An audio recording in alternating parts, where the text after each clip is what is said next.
Okay. Okay, we are live from what I understand. Do you guys feel live? I'm kicking. Do you guys feel live? That's the question. I got to ask you guys. Do you guys feel live? Live and kicking. I'm live. I can't tell if we're live or not. Says But we look, are. It says we are. We're 21 seconds in. woo, we're live. All right. So we're going to get started in a minute, but I don't know who's joined or not. Let me see if we have people joining in Yeah, because let's see. Give them a couple minutes. Uh-huh. let me see live viewers. Okay. Live viewers can't comment. Okay. I got that. Learn more. I told you guys, this is the lesson. You just jump and figure it out. At Figure least you it have an out. experience, right? This So is the maiden voyage. We're here with you. We're in the voyage. We're on the boat. is that a boat? Okay, let me see. Paddling with one arm. I'm trying to figure out, how do you know you're live or not? I mean, I I guess. went to live. the LinkedIn link and we're live. Hi. Oh, there you go. Hey, we got Donna in the house. Hey, Donna, yay, from Ohio. So, I just talked to Donna on LinkedIn yesterday. So thanks for joining, Donna. I appreciate you being here. We got a lot to talk about, Donna and I, because she was helping me out, and then now we need to help her out, guys. So, Donna, I want you to connect with Delilah Ramos right there. Delilah, remember Donna? Okay. Okay, she's going to reach out to you and talk to you. Okay, that's the person you want to catch up with. Okay, so we're going to get started in a minute. But how you guys doing while we're waiting for people to join in? So Delilah, tell me what you've been doing in the last couple of weeks. Oh, I've been busy. Gearing up for 2023. I've been doing a lot of planting seeds, right? Getting people to include me into their budgets. I'm like, yo, you need to include me into your budgets because Wait, you're like what? You're like, yo? I'm like, yo. Do they respond to the yo? I mean, are they Yeah, like, they do. They really do. yo? Yeah, I Yo, responded. So, what do you need? I got you. that's awesome. And so, what else is going on with you? I just finished the Orlando chapter Christmas event yesterday. That was really fun. Great. Thank you, Jill. Jill's like, those glasses. I know I was going to bring that up, but Jill beat me to it. I absolutely love. I don't know. I'm just feeling the glasses now. Jill gave me more confidence. I'm just gonna start wearing them everywhere. Going to Target, Publix. I'm just gonna. Well, I have to go to Sandy and I have to go to a holiday party tonight, and we were looking at stuff yesterday. It's from the Dollar Tree. Just go to the Dollar Tree and find something fun. That might be what we do. That might be what we do. The only way to level it up is if they had Christmas lights on there, but they're pretty That's on a good point. idea. I don't know. They're like little. I seen necklaces at Dollar Tree, like light bulb glasses, and yeah. So yeah, but That's Chris, awesome. what have you been doing? What have I been doing? I've been busy with projects. I started working a lot more with one of my clients on his startup, and I think I might be coming into like a fractional COO kind of thing for him. So that's pretty cool, though. I'll tell you guys about it later, but it's pretty cool. It's pretty fun app for like parties and stuff like that. So That's cool. There's more details on that coming, but I won't. Well, that's where the world's going. That. Okay. Well, I think that's a good thing because I think that's what we're going to talk about is like what's coming. And so you guys that are joined, thank you guys for being here. What we're going to do is I asked Delilah and Ramos and Chris, Chris, how do you pronounce your last name? Weird, like weird without the D. Okay. I just wanted to make sure. So we're all talking. We had 2 sessions earlier this year regarding the mindset and things that were going on, especially in the mortgage industry, because that's kind of where all 3 of us met, really, was through this mortgage world, right? So, Chris, you've been working in mortgage. I think you work with, I won't name people because I didn't get the agreement to say their names, but I know you work with some mortgage companies. Delilah, we met through a seminar I did with NAMBA. And you already admitted in the referral how you chased me down the hall, which was great. That's how we became Primo and Prima. And it's really cool. And we've been connected ever since, always interacting and doing things. So we did 2 sessions already. trying to give people some ideas on how to set themselves up, especially if they lost their job in the mortgage industry, right? So this is our last one. This was no PowerPoints. I think, Chris, you said you might have a PDF that we can offer. If you want to put that in the chat, if you have it, that'd be great. But this is a chance for people to ask questions if they want to. But I really have some questions for you guys, and I want to share some things that I've been seeing and thinking about when it comes to helping people with 2023, due to two things. We are now changed in our way that we get information. We're getting it on so many different levels, and the job market is becoming such a competitive space that it's going to take a little bit of change in each other's actions in your persons that are going to get results, I think. And so it's really talking about those little things. So with that said, because we only have 6 hours, right? Yeah. So, 6 hours? No. Okay. No. We're going to start with a few things. So Lila, let's talk a little bit about what you do. And if you don't mind, share a little bit about what, and I use this loosely, we change from desperation or inspiration. We usually are forced to make something happen in our life, or we decide we want something to happen in our life because we see a doorway and we find passion in it. But a lot of us, I would say over 90% of the population, reacts to things and they live to survive based off of those things. Now, I know some things happened to you and you ended up starting your company. So tell us just briefly what it is that did you feel prompted you to literally take the big leap and make it your own? So my company is called Love and Tacos Media, and there's now 3 channels of Love and Taco Media, or 3 parts to my taco stand. One has been the original feature was the Taco Tuesdays. People come onto my platform, they highlight their company, a product, anything that they want to come and just showcase on my platform. We can partner together and do that. There's also now a spinoff of that is I've partnered with Michael Hammond. If you guys don't know him on LinkedIn, definitely connect with him. And him and I have put together a partnership where not only because so many people started to ask for Taco Tuesdays, right? And more content, just not that. They wanted podcasts. That's been a big thing, right? So now him and I offer you monthly content, and it could be in a form of Taco Tuesday. It could be podcasts. It could be webinars. So we have that going on. And then the last avenue of my company is recruiting. So those clients that I have, they also allow me to look for openings and opportunities within their organization. A lot of them, I'll be honest, some of them it's to replace people. So they come to me to see discreetly and yo, we need this. And I find it for them. I love that. Yo, you bring the street back. All right. Yo. So what would you tell people right now? Because they have to, I'm sorry. I didn't say anything. So what would you say that people should think about when it comes to their job right now because of the market and where it's going? What are if you can name 1 to 3 things that people need to do to set themselves up to stand out in a job market with their resume, or because they're dealing with recruiters, and recruiters are using ATSs or application tracking systems like Dextra, something like that, or even Bullhorn, and pulling up their information and kind of doing word searches. So what can somebody do when they have 200 applicants after that job and you're looking for a job? What is something they can do about that? One of the things I always right away advise and encourage is LinkedIn. Obviously, LinkedIn is my biggest platform. It is the bestest way to find a job and to find out who's who, where they're at, market.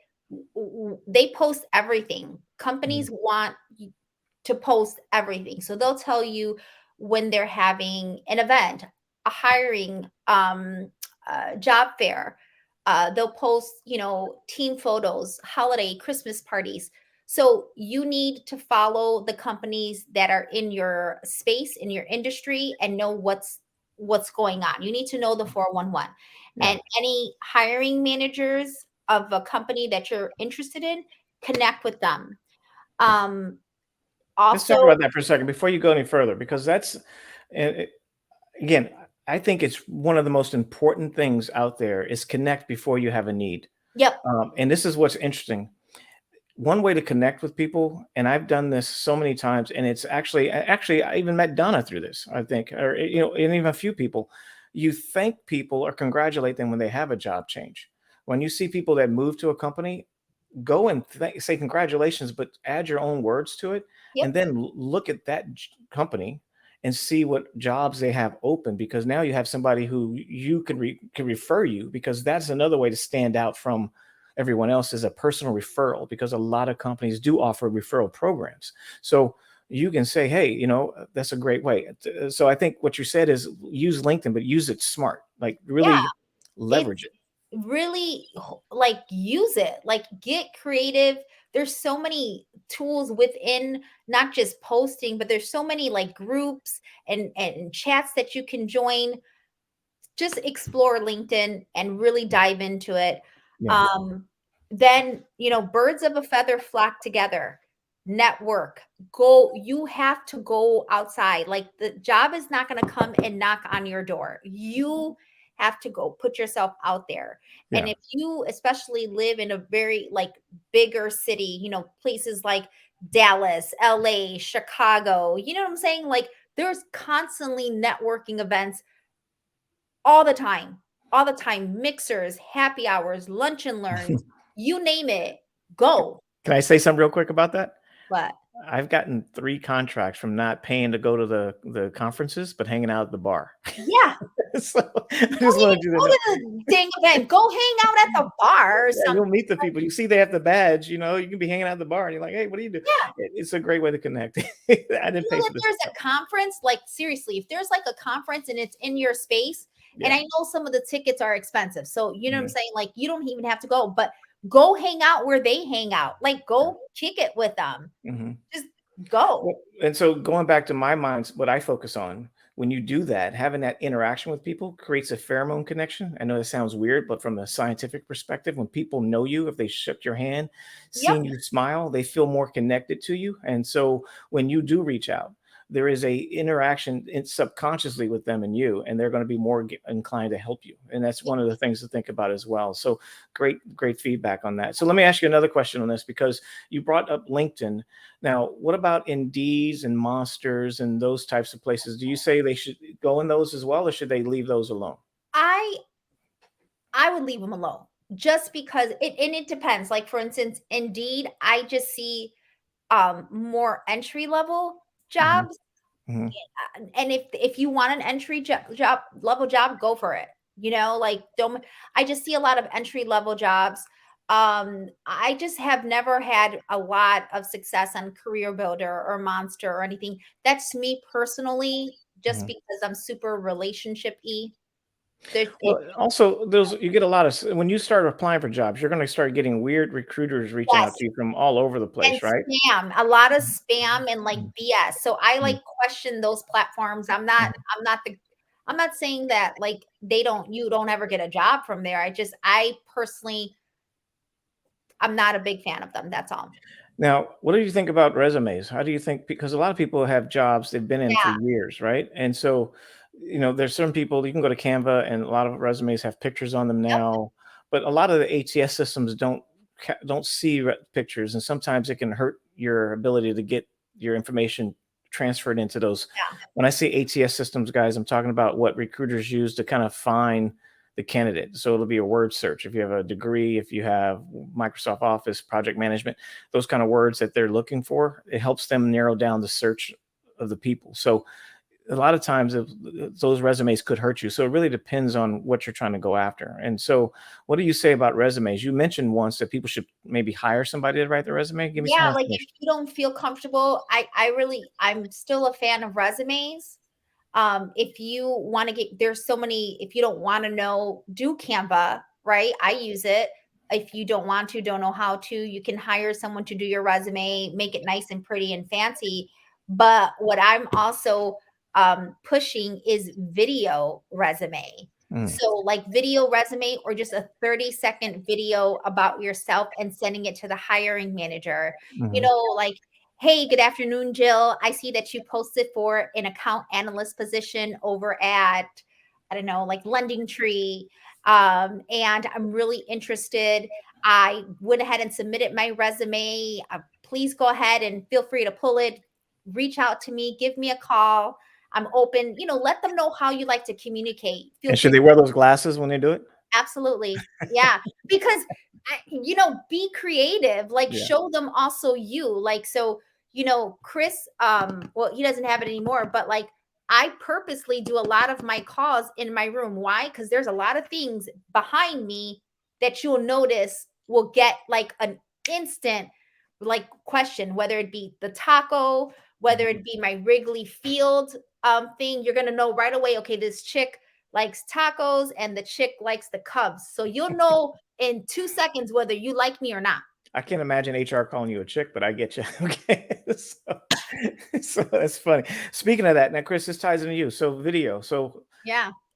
help me understand that, because you guys have always given me a hard time about doing videos. Like, I don't do enough. I need to get out there more. I know it. I know. I mean, it's a drum. I get it. But talk to me. So what should people be thinking about doing videos? Do they need to have lighting? Do they need to be scripted? Should they be, what do you think? So I think for video, the most important thing is that you get started with it in some way. I often tell people, if public speaking was the skill to learn 10, 20 years ago to get ahead in your career, video is the skill to learn today.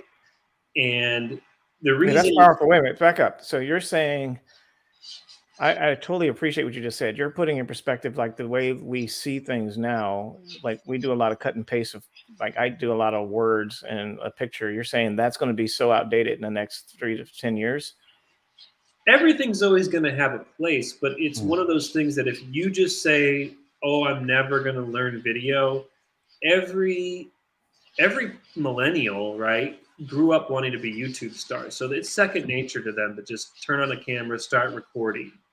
And it's a skill that gives you a leg up, just like Delilah was saying. Like, her intuition is to say, okay, if I'm applying for a job, I'm going to send this person a video intro. If you are hesitant to do that or scared, everyone else is going to have the skill and you're going to be kind of lacking. In my company, we use videos for instead of meetings. So, I'll record myself on Loom, or I'll record myself on QuickTime doing a screen walkthrough, sharing ideas about designs, what have you. I do that with clients now instead of a meeting. And so it's just a skill that you need to have in your pocket. How you choose to use it, be it private messages or public messages on social media, is up to you. But it's a skill that you need to start practicing, because otherwise everyone's going to have it, and you're going to be like, oh, I got to make a video. So it's just something to get comfortable with as soon as you can. And yeah, I would say if you do have time, this is a good chance to learn new skills. Yeah. So what do they need to do video? I mean, here's the thing. I mean, I have this microphone, and I remember, Delilah, I asked you to hear me better now, and you're like, yes. I can. Okay. Yeah. So are you saying, to get started, should I just use my cell phone? Should I use a computer, laptop? I like using Zoom. This is why I freaked out and had a fun time trying this StreamYard, which is advertisement. I never did a LinkedIn Live before, so I'm just winging it as I go. But you're saying what should we capture? What do we need to have to do video? Right. Use whatever you have. Obviously, Delilah, you've been doing this for 2 years now. 3 years. 3 years now. Okay. But your camera on your phone is an incredible camera. If you have a phone, honestly, within the past 5 years, it's an incredible camera. Yeah. You can get a little selfie stick that sits on your desk if you want. And if you don't have that yet, use your webcam on your computer. Use whatever you have and just start making some video. Yeah. A little intro Yeah, video. you did a thing in the past about framing. Like, right now I'm in the middle of the frame, but should we be here? Should I be? You can look up all kinds of tips on photography, the best, angle for your shot. But if we can see your face, right, that's the most important thing. Like, if we can see you, if there's, like, you were giving me a hard time earlier about my lighting. If you can see my face, that's what I care about. Because ultimately, it's the content that needs to be the most important thing. So if you can be heard, if you can be seen, you can always spend geeking out on gear is one of everybody's favorite things, Now, but ultimately it's the content, that needs to be the focus over the gear, because you can spend, all kinds of time like buying gadgets, and I do it, but you can't focus on that when you get started, because as like it can be a big hurdle too, to like say, oh, I don't have the right software yet, I don't have the right camera yet, I don't have the right microphone, I don't have the right light. You just have to start and then improve as you go. That's interesting, because now both of you said something about video recordings, and Delilah, you're not you do video on your phone. Everything you do, everything on top is on on my your phone. phone. Yeah, and you do one take. You're known for just taking one take, right? I remember doing videos with you, and we just did one take. One take. Yeah. And I would see you sweat. You'd be like, No, I oh, didn't. I'm a winger. I'll do it anyway. But here's the thing. All right. So my next question for both of you guys is, I've said this before, people should purchase LinkedIn Premium or something, because yes. it gives you more recourse. You can see who's looked at your resume. You can see who the hiring recruiter is. So you have those names available. Should they get LinkedIn Navigator as well? Do you think that's something that should be, or just focus on Premium? Unless, I was just going to say, and you might have more experience with it, Delilah, but for me, unless you are a business and you're looking to sell, I don't know if you need LinkedIn Navigator per se. Yeah. Okay. I just want somebody else to say it, because I want to make sure people don't think that they need to get all the executives' names and all that stuff. They don't need to know all that stuff right now. Yeah. Yeah, that Navigator, I can't even afford that right now. It's way too expensive. I don't even know if I would utilize it to its full. I used it and I canceled it because it wasn't worth for me the value, because I can just search with Premium pretty much anybody that I want to search. Account, but no. Yeah. Okay. All right. Well, going back to what Chris said, you guys. Now, Chris, you said something very important. Getting started is very uncomfortable for people. So, in my world, what I focus on is really getting people to realize that you can't change your life unless you change your thinking. So, and the worst thing we have in our life right now is when we're feeling low and we're feeling like depressed or stressed. It's going to impact the way you can come up with ideas, or feeling resourceful, or what you're going to do by nature's through science is proven that you will lean into what you're most comfortable with and familiar with. So, one of the things I would say is, Chris, is and this question for you, how you got any ideas? I have some, but I'd like to hear your guys. How do somebody get their mind right before doing a video? What are some of the things they should do? It is challenging, right? Because it can be very frustrating when you're first getting started, because you're in charge of the technical side of getting your framing and starting the recording, and then you screw up what you wanted to say, and then you did it record. There's all these things. For me, it is about habit. For me, when I first started using video on LinkedIn, I said, I'm going to put out one video a week, come hell or high water. Even if it is embarrassing to me, that video is coming out. And I needed that because I needed something to go out on Thursdays. And so then it forced me then to say, okay, well, when do I need to record it by? Everybody's a little bit different. For me, habit and routine and schedule is very important for kind of just getting through those hard parts. So that's one way to do it. I mean, you're more probably the expert in mindset. So what do you guys do? I'd love to hear what Delilah, obviously you're kind of the same, right? Every Tuesday, Taco Tuesday. Yeah, it's that, but I will add too, I also, for myself, and believe that your environment will play a huge part on how you feel about yourself, and your confidence, especially for women. For women, I hear a lot, I don't like how I look on camera. And that hurts my feelings, first of all, a lot when I hear that. I don't like that. Because I don't like the way I look on camera. So what does that tell you about me? Yeah. And that's it really does hurt my feelings when I hear that. So, do something, be in a space where you love to be. Like this room, when I bought this house, I'm like, I love the light. I live in Florida, the Sunshine State. So I love the light comes in it's natural. Mm-hmm. And then obviously you could tell like what I love and what's a part of me. And so I encourage people to make a little space for themselves, right? Yeah. Do things that they love, plants, whatever encourages them and gives them faith. And then also the consistency part. Everyone knows Tuesdays what I'm going to be doing. And if you pick a day of the week and a time and just on it, it becomes so second nature. And the reason why going back to the one take is because I don't want nothing edited. I don't want it to be fake. I make it a point to showcase if I don't know, something like, my imperfections. I want people to see my imperfections, because hopefully through that they'll give them confidence to, do theirs. Yeah, great points. One of the things I would do from a coaching perspective is, give yourself grace and be able to laugh at yourself, right? And not take things too serious. It's almost like people, if you post something, you get overly concerned about what's said or who's paying attention. And I think that's one thing. But one trick I've learned for me, especially because I used to be a kickboxer, I mumble a lot. I have a lot of pronunciation things I noticed. And certain things I know of that about me. So one of the things I did, and it really helped, was that I would record myself and pay attention, and I would take down the sound completely and just watch my body language. And that way I'm paying attention to only my body language on that recording. And I would see my face looking here, looking there. I would move a lot too much. And I found myself being very, almost like not nervous, but just kind of trying to be too overly emphasis on my body movement. So I learned, okay, slow down.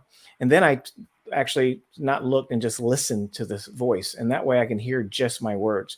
That way, what you're doing is you're simplifying your senses and you're honing in, and you can pay attention to certain words you use. And they're filler words that separate your confidence to your insecurities.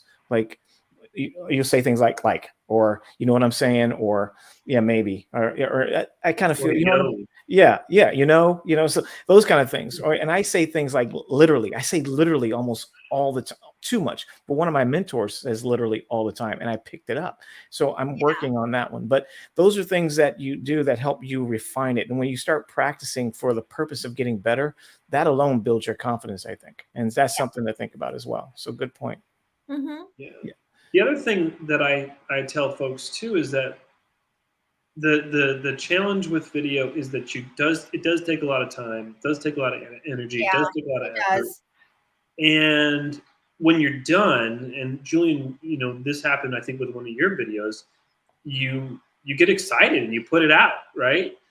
And there's just because you finished it on a Monday doesn't mean it needs to come out on a Monday. Yeah. You can sit on it for a week, come back to it, look at it again with fresh eyes and go, does it work? Does it convey the message that I want it to convey? And then decide if you want to put it out, or decide if you want, like I have videos that I recorded that are never going to be seen by anybody. Because it wasn't the right time or whatever. Or I just didn't like how I said something or what have you. There's no harm in not putting it out there. The act, you can break it up into two things, like learning this as a skill, and then also as something I'm going to put out into the world. That's a great point. What was you going to say, Delilah?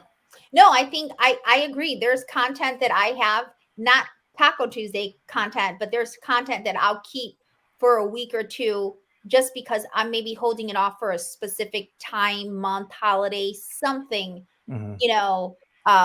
but I really do try to make it as. Or here's a question for you then. Uh-huh. Would it be wise to create a generic video that you can use for the jobs, or should you always make them personal? I don't know. I would say personal. I don't know. I would say personal, not a generic one. We tried that with one of my clients where he recorded kind of a generic video that went out to prospects, and he did not get the same reaction he got from personalized videos. That is the tricky part. But I do think that once you do learn it and use it, it's almost easier to record some videos than to write an email. Yeah. So true. Once you get comfortable with it, you're like, oh, let me just rip this off as a quick video, because Well, what you interesting do enough, you misspeak or just say hit on something wrong, you something. can just correct yourself. Whereas if you mistype something, you have to Yeah. go back and you have to rewrite the sentence and stuff like that. But I'm infamous for having typos. I'm infamous for having typos. I think it's a part of a good thing. It makes you read it. And if you say I have a typo, that means you read it. So I appreciate it. I would just say this as my own defense. I put typos in there on purpose because I want you to read it. And if you come to me and say, hey, I found this typo, that means you read it. And I'm telling myself that. So. Oh, I might have to start using that. That is I did that with when I was running a sales team at a call center years ago. I would send emails and say, whoever finds the typo gets the gift card. And it made them read it. It was kind of a fun thing to do. But all right. So Chris, you said something that goes back to my space, the neuroscience and the coaching and the behavioral science. There has been proof that people pick up genuinity through their heart. Like there is a heart brain like cells and electromagnetic energy that transfers even through video, where people can see the genuinity. And it could be things from a body language, tone. It could be facial expressions. It could be actually the video itself. An old video resonates as older than today. It's just, there's so many things that we're not seeing just because you're not part of your senses that are affecting you physically. And when you send something that's not personal, it's going to come across as ingenuine. And I've seen it so many times where, like you said, Chris, people use old videos and make it sound like it's recent. And even now there's a lot of sales companies that have this like onboarding where they have, look, you're going to get on a call with one of our salespeople and they're going to walk you through how this works. And they make it sound like the person's going to do it live, but it's actually a video.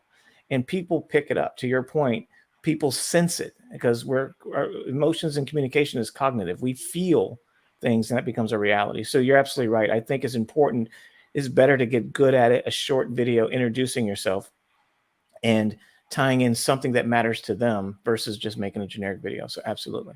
Yep. The other thing I would add to that I didn't expect doing this work, getting out in front of the camera, is that the clients that I have now, we just get along super well.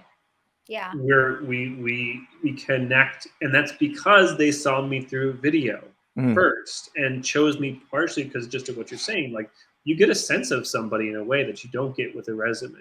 Yeah. And I think that can apply to getting jobs too, where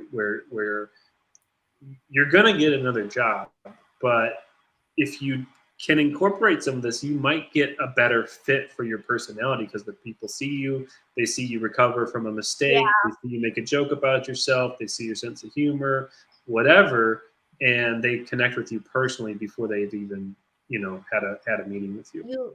Through the video, you become human instead of just the resume. You humanize the whole. Within 30 seconds, you can humanize that relationship instead of it being just you just being a piece of paper. Right. Well, it's really cool you say that because the subconscious does look for that connection all the time, right? So anyway, I can connect with you, but in the same time, you're dealing with, and no offense to any recruiters on the call, but the recruiters are bombarded with paper, right? They're bombarded with resume, and they might not even look at your video because they don't feel like I have time. They don't know how long it is.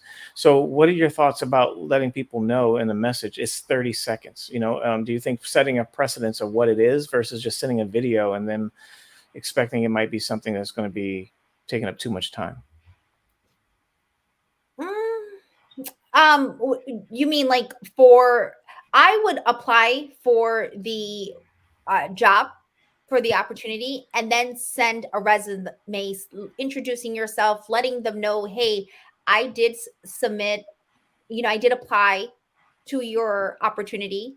Yeah. And then take like 10 seconds, 20 seconds, whatever, to say something why you would be maybe a fit, cultural fit, something. I'm originally from Chicago, the Windy City, something that could possibly connect. Yeah. I mean, I think just like Donna, like she says, I'm planning to move back to Florida. I mean, people want to connect. They show commonalities, and that's a great point. So, and the reason I brought that up is because there's new studies out about, people's perceptions of things. So you really want to curve the perception. So if I make a call to you and I say, I want to talk to you, about, I want to talk to you, have 5 minutes.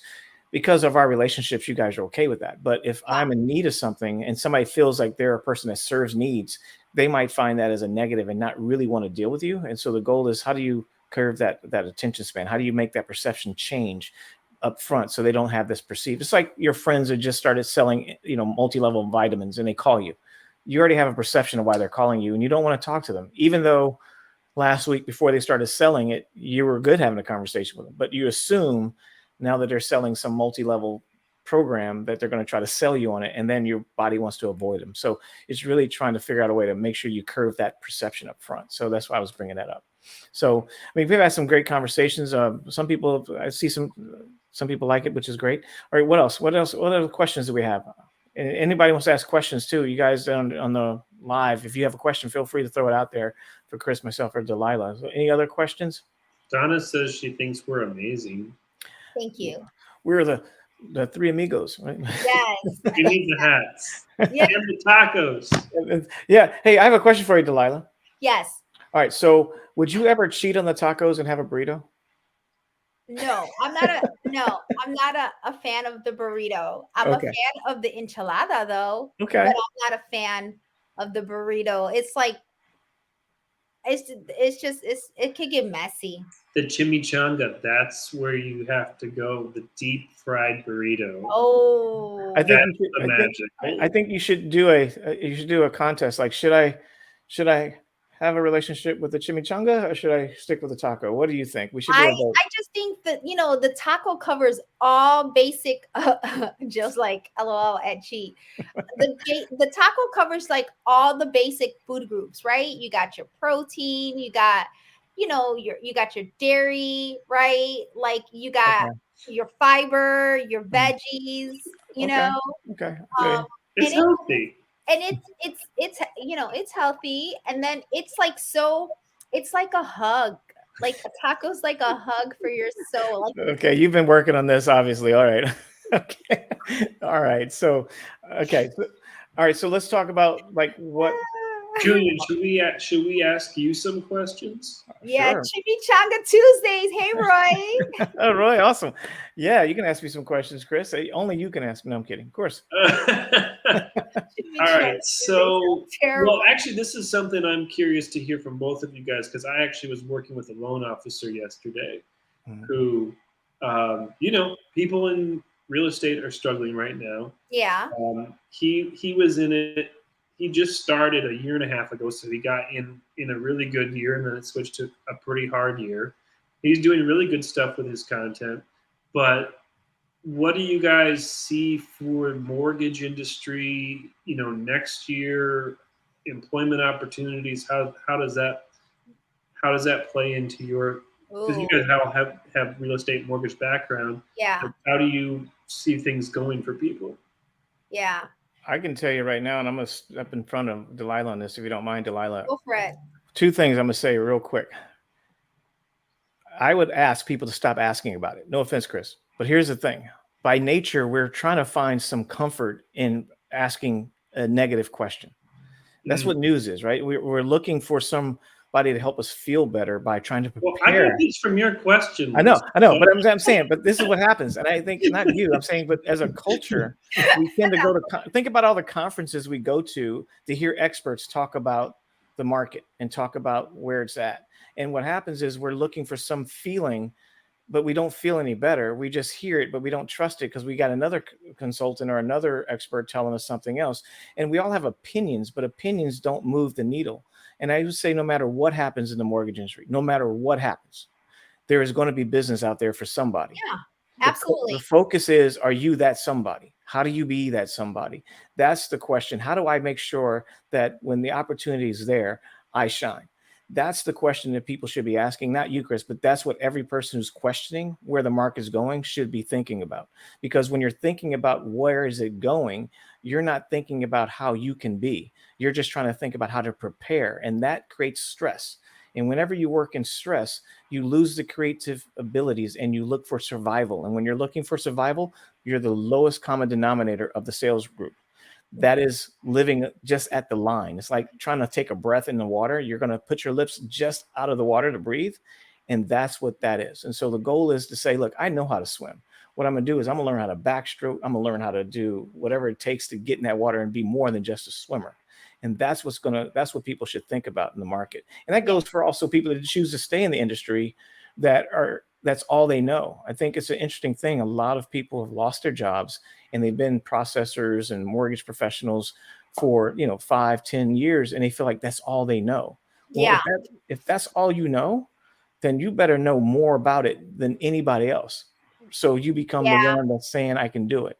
And I think that's the whole, I would say, that people need to think about. Now, I just flipped the script on you, but I knew the question, but I wanted to make sure I had the opportunity to share what I just shared, Chris. I wasn't setting you up. So that was a doorway to set me up. No, that's I think, go ahead, Delilah. No, and I saw Roy join, and Jill, I personally know them. I would love for them to comment on this question, because this is such a what's going to happen for 2023.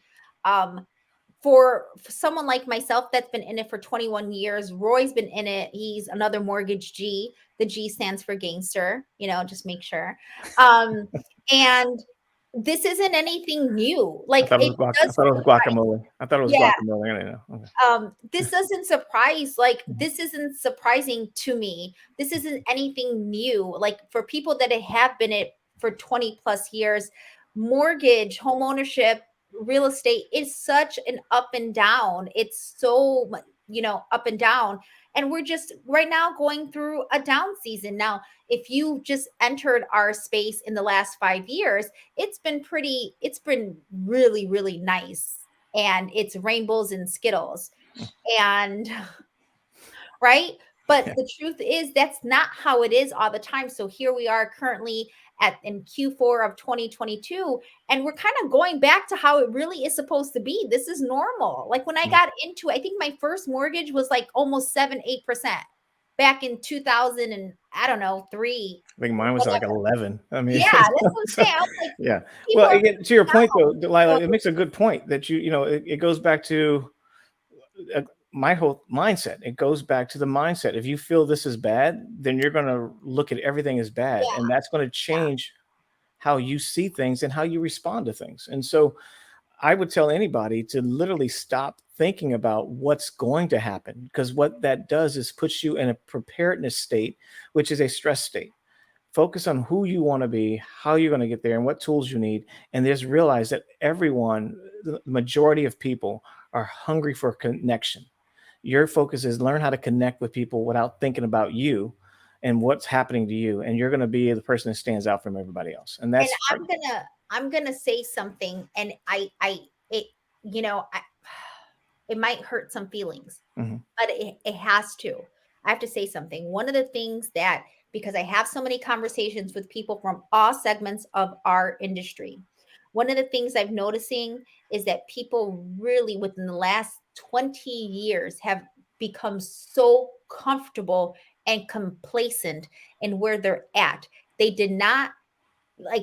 just did not look up and did not bother to learn anything else as our mortgage industry continued to evolve with technology and fintech and vendor and all. They just did not pay any attention. They were just so comfortable and complacent where they're at. And then all of a sudden, here we are, they got let go because why? They only know one thing.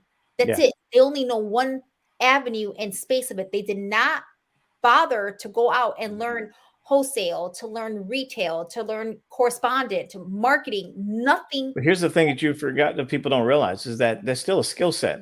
Think of those vendors that need your expertise. I mean, exactly. Hello, reach out to those vendors. It's like those vendors could use it. But the thing was, what I'm saying is, like, I had someone come to me, and they were at a bank for 23 years.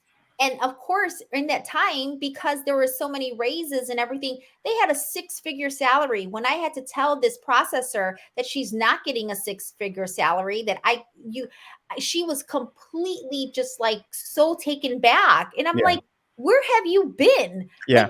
Where Well, have you it's a good point because things are going up financially. Things are costing more money. I don't think anytime we go to the grocery store is going to, it's actually, you can see a change in things and you think they're getting smaller. Have you noticed the things you buy for the same price or more, they're making them smaller for you? I don't know why. It's not a Yeah, benefit. that's But, true. I think to your point, Jill even said it, Jill made a comment Yeah, and thanks, Jill. I mean, it thinks, and I'm going to say this to loan officers, I yeah, look at loan officers, no offense, but if you have not learned how to become a market, and I was in life insurance sales, and I'm going to tell you, that is one of the hardest sales because you lose all of your friends. And remember, I left the entertainment industry, which I had some really, high friends that are, when I say high, they were high in many ways, but high friends, meaning they were people that people knew from around the world. So I felt like I was on cloud nine. But when I got into life insurance sales, people scattered. And to become a salesperson, you have to learn how to fish, if you will, learn how to find the hmm people that find interest in what you do. A lot of LOs or loan officers, I should say, working more like Nike shoe salesmen. The people walked into the store to buy the shoe and they called themselves a salesman, but the person already drove to the store knowing they wanted a Nike shoe.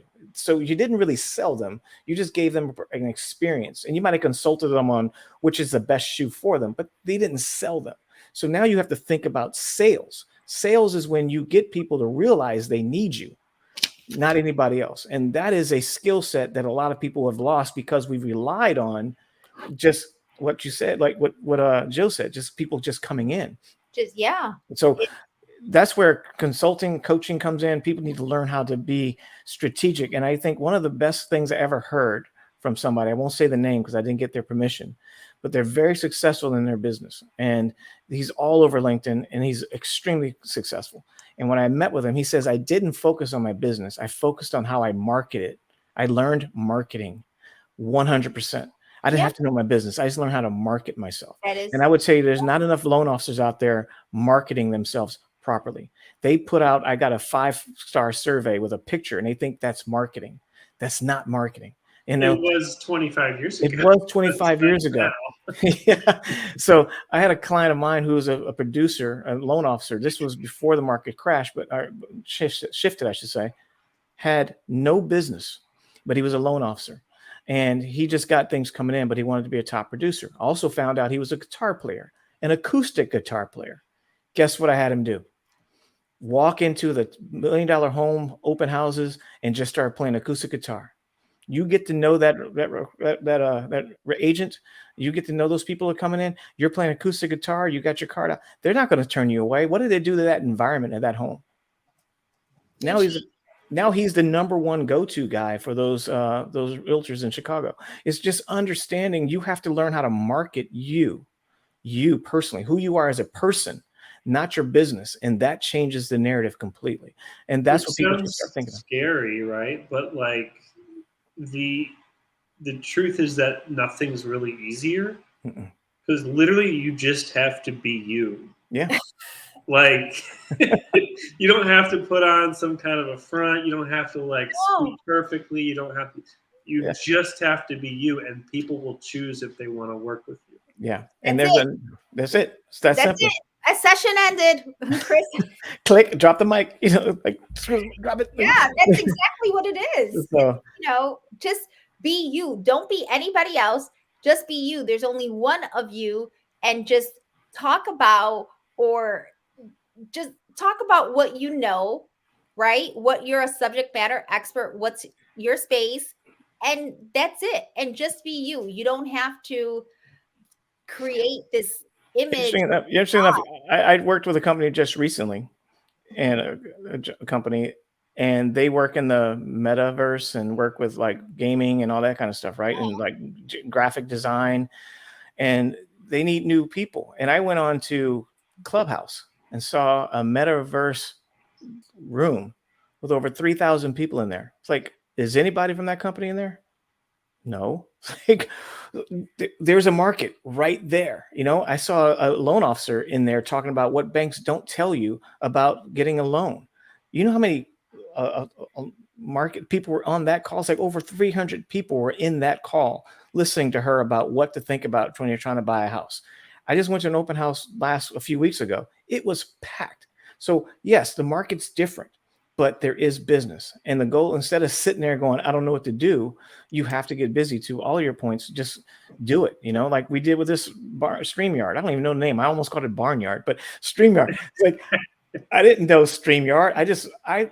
I clicked LinkedIn Live thinking I can add my Zoom link, and then I found out I can't. I have to get something like StreamYard. So I bought it, never used it before, and I just jumped. And I think people need to start jumping and build the plane as it go. Yep. I completely agree. In order for you to see different results, you have to do different things. Yep. And just to your point, there's a lady I worked with at another company you and I worked with, Delilah, and she was a mom, and I called your new title. You're a mortgage mom. Your focus is leverage your kids, let people see how much you work to take care of kids and do mortgages. I got this baby in my arm and I'm still getting you closed on time. That kind of stuff people appreciate. It's like they see your genuinity. And I think even in leadership, people don't want to see this perfection. They want to see humanness. They want to see that you're broken just like me, because now I feel like it's okay to be broken, because it's always being emphasized how broken I am. I need this. I don't have this. I need to do this more. I need to look this way. I need to feel this way. If I don't, then I'm missing out. And so that's the narrative on every social platform. Everybody's telling you can be rich in 3 steps. And then you see somebody that's successful, but broken about it. And I'm not where I want to be. That helps people feel, hey, me too. They automatically connect with you. So understand how to be genuine.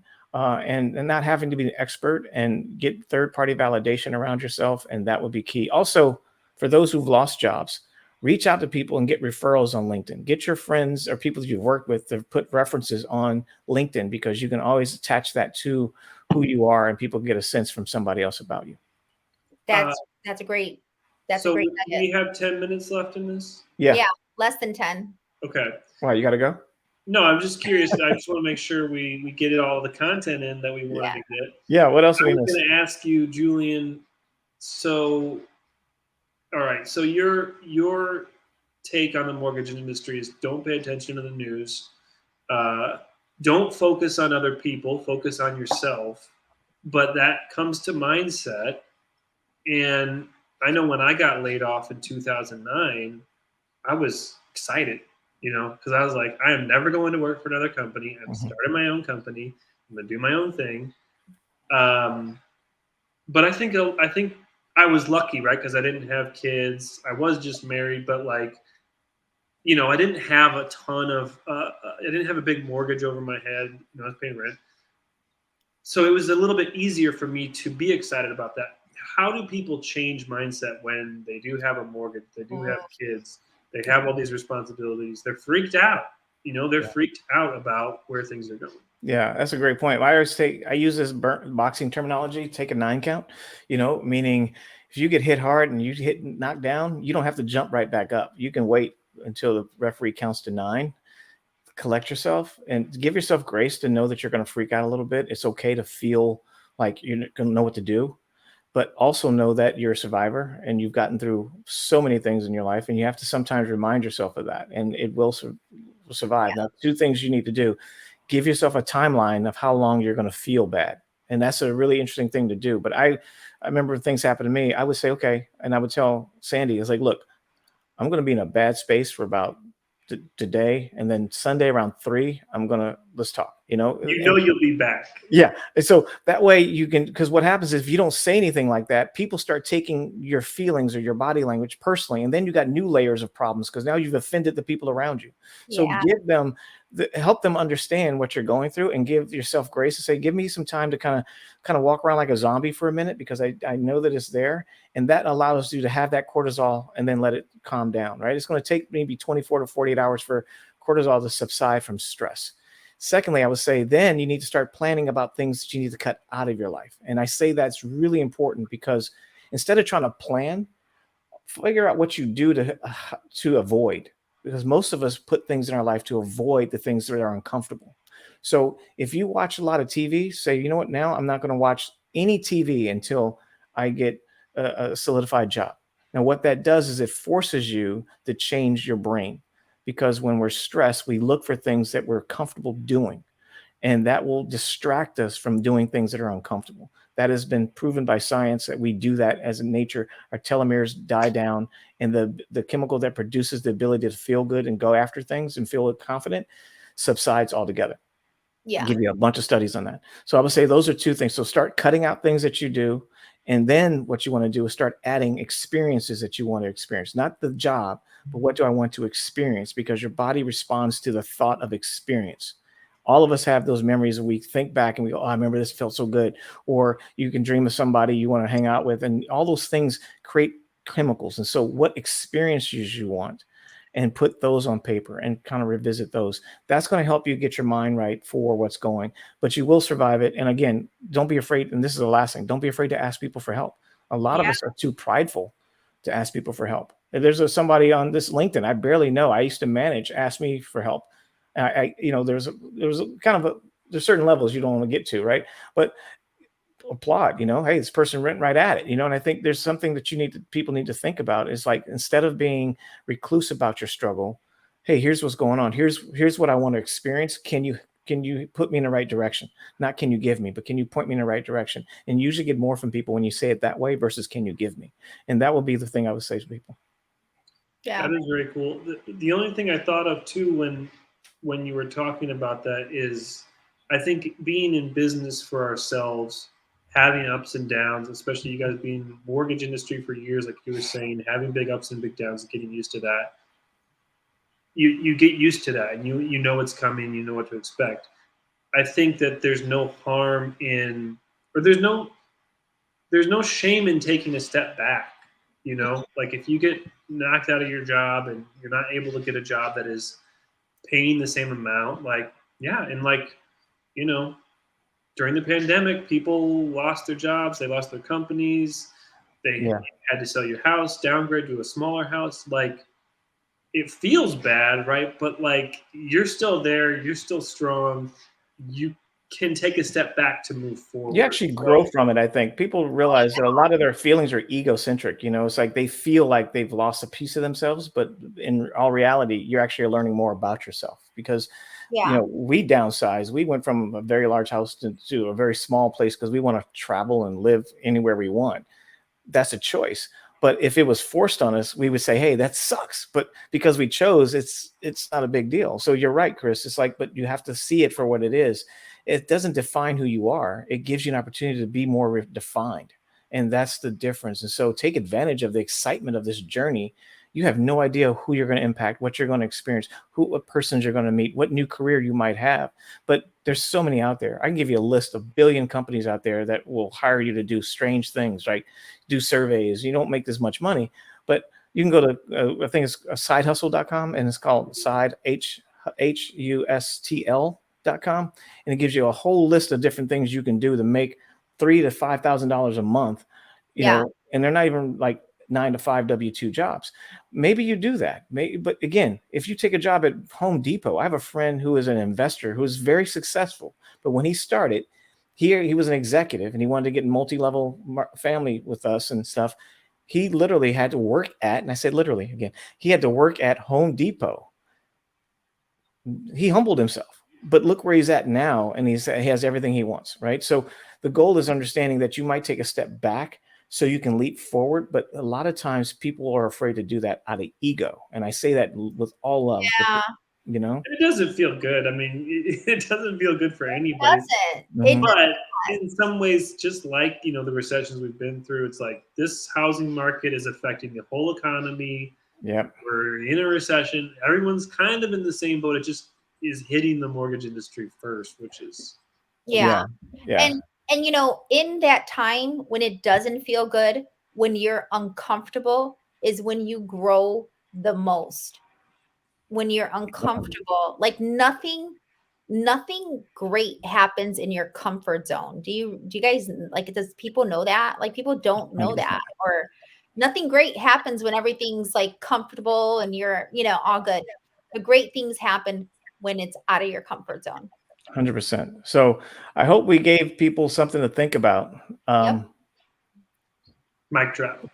Mic drop. I think what we do is noticed Donna dropped off. But I think I want to make sure people know where to find you guys. I mean, we can find you on LinkedIn, right? But I know for Absolutely. me, I have a passion to help people. That's my passion. And I'm genuinely, it's from my own childhood, learning, helping people is the best way to feel like you're alive. So I love that. That's where coaching comes in for me, and consulting and career coaching, all those things. People know that about me. Chris, how can people get in touch with you, and what do you do for them? LinkedIn. You can find me on LinkedIn. Just my first and last name. Just search me there. I'm also going to drop in that resource that you mentioned at the top, which is I put together 10 videos that I think are like comprehensive-ish to help you get started making videos on LinkedIn. I think it's an excellent, best place you can be for business, just like Delilah said. Awesome. But yeah, that's probably the best place for connecting. And you, Delilah? Just find you on Tuesday? Find me Tuesday. Delilah Ramos on LinkedIn. All my contact information is updated in the, the contact space in LinkedIn. And then, of course, my website is loveandtacosmedia.com. But I'm very public and open. It's not hard. If you Google, I think Delilah Ramos at this point, I do pop up right away. So yeah. And again, that's awesome. And Chris, thanks for dropping that flyer, that PDF, that link in there. And you guys can find me at pivottochange.com. And if you ever want a 15-minute coaching to talk about some things, just hit I want coaching, and I'm there for you. Right. And that's how it all works. So when are you releasing your podcast, Julian? Oh, maybe Chris, you might have to coach me on that. You gotta have one. I think I just when I hear you talking, I'm like, you need to do that. Well, dude, hey, you just inspired me. See what you did to me, Chris? Thank you so much. maybe the three of us, or maybe we could be guest hosts. That might be a fun thing to do. I think that might be something to think about. So 2023, here we come. All right. Well, thank you guys. And thanks for doing it. And don't send me a bill, you guys. Don't send me a bill. Okay. I will. Okay. Take care, guys. Talk to you soon. Right, bye.